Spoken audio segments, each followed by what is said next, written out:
In this video, we're going to go over all of the settings in Zoom. What's nice about it is you only have to set it once and it'll set for all of your meetings. Using the internet browser, log on to Zoom and go to Settings. The first option is a waiting room. Some teachers like the waiting room option because it's a way you can kind of take a quick attendance as you're allowing students in the room, but there's a way that you can take attendance after Zoom is over, and that's in a whole nother video. So you're just going to go through one by one and read all of these different settings and toggle on and off which ones you like. Let's go through the most important ones now. I checked off on the two require a passcode for the meetings, but I also enabled passcode invite for one-click join so that the students can easily just click right into the meeting and not have to click on a password. Scroll down to schedule meeting. The first option is host video. You want to make sure that your video is on when you're joining the meet, so you don't have to turn it on every time you join a meet. You do want to make sure that the participant video is off, so that way when students enter, the video is off and they have the option to turn it on. Another really important one to make sure that's toggled off is join before host. Make sure that is off. So that means that the students cannot join the meeting without you. I've gotten a lot of emails of students that try and click on my links when I'm not there. So I'm really glad I have this toggled off. Next, make sure you scroll down to mute participants upon entry. That way they can turn their microphone on as an option of when and if they want to talk. The next one is a personal preference, upcoming meeting reminder. I have mine toggled on. I enjoy all of the reminders I can get during this time. Next, scroll down to in-meeting basic.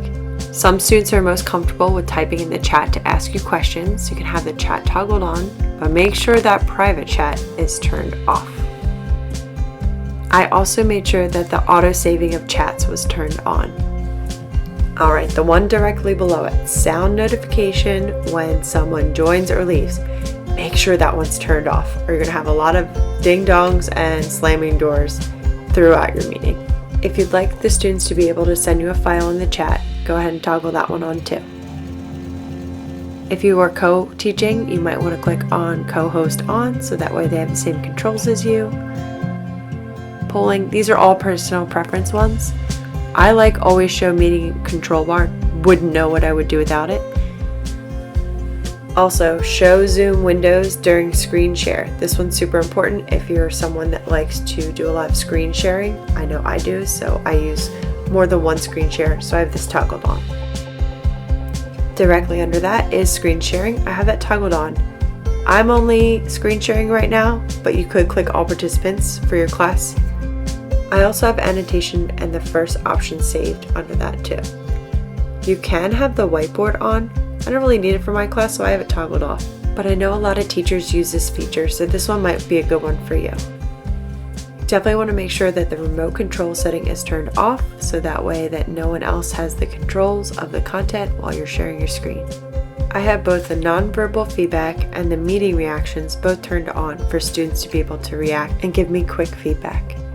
Alright, the next option is allow remove participants to rejoin. I have this toggled off for now, but if you do remove a student, you would have to toggle this back on for them to rejoin. Also, I have allow participants to rename themselves toggled off for obvious reasons. I didn't need to hide their participant profile pictures in a meeting. Their pictures haven't showed up in my Zoom, but that's something you can come back and toggle on if you need to. Alright, the next one is report participants to Zoom. I have it toggled on, but I'm not quite sure if we need this on or off, but I figure for safety reasons, I have it on. The breakout room is a great one if you want to use breakout rooms with your classes. I don't need them right now for my classes, so I have it toggled off, but this one might be a great one for you. Alright, the next fancy one we're going to look into is virtual background. You don't need a green screen, but you can have one for this, and you can do some really fun things with it, but that's really above and beyond. Alright, next scroll down to email notifications. I have mine turned on when a cloud meeting is available, and I can click directly in my email the link to my class that was just live. So I really like that setting. I also love getting emails when students are trying to join my meetings when I'm not there. So I have that one toggled on too. But don't worry, your link will not break and they will not be joining without you. The last two in this section I have toggled on, but they're kind of a just in case. Congratulations, you've made it through all of the settings on Zoom. These are automatically saved. You can come back anytime and change anything you need, and I really hope this was helpful. Thanks for watching.